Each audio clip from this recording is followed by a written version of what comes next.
Hi friends, కుసనావా ఛానల్కు స్వాగతం. నేను మీ కొండా మోహన్. దేశమంతా అక్టోబర్ 2 నుంచి 8వ తారీఖు వరకు వన్యప్రాణి వారోత్సవాలు జరుపుకుంటున్నాము. ప్రపంచంలోనే విశిష్టమైన జీవ వైవిధ్యమున్న మన భారత ఉపఖండం ఎన్నో సూక్ష్మ నుండి భారీ జంతువులకు ఆవాసంగా ఉన్నది.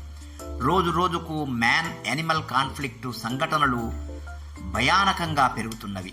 ఆయా సందర్భాలలో జంతువులు మరియు మనుషులు కూడా ప్రాణాలు కోల్పోవడము జరుగుతున్నది. ఆపరేషన్ బేడియా ఈ మధ్యన బాగా ప్రాచుర్యమైనది. యూపీ రాష్ట్రంలోని బహ్రేచ్ జిల్లాలో తోడేళ్లు దాదాపు 10 మందిని చంపడమే కాకుండా 100 మందిని గాయపరిచి ఊళ్లను భయంగా ప్రాణాలు అరచేతిలో పెట్టుకొని బ్రతికేలా చేస్తున్నవి.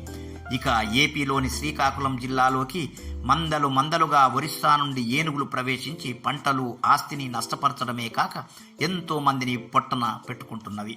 ఇక పులులు పట్టణాల్లోకి ప్రవేశించడం, అడవి దున్నలు ఎలుగుబంట్లు గ్రామాల్లోకి ప్రవేశించి బీభత్సం సృష్టించడం కూడా చూస్తున్నాము.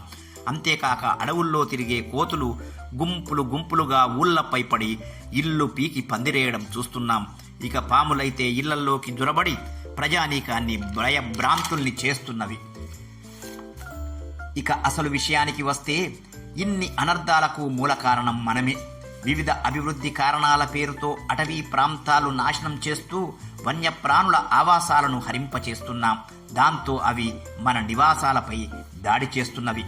మనిషి తరతరాల నుండి వన్యప్రాణులతో కలిసి బ్రతుకుతూ సహజీవనం చేస్తున్నా గత కొన్ని దశాబ్దాలుగా మాత్రమే ఈ మానవ జంతు సంబంధ ఘర్షణ అంటే మ్యాన్ యానిమల్ కాన్ఫ్లిక్ట్ రాను మానవ జాతికి వణుకు పుట్టిస్తున్నది.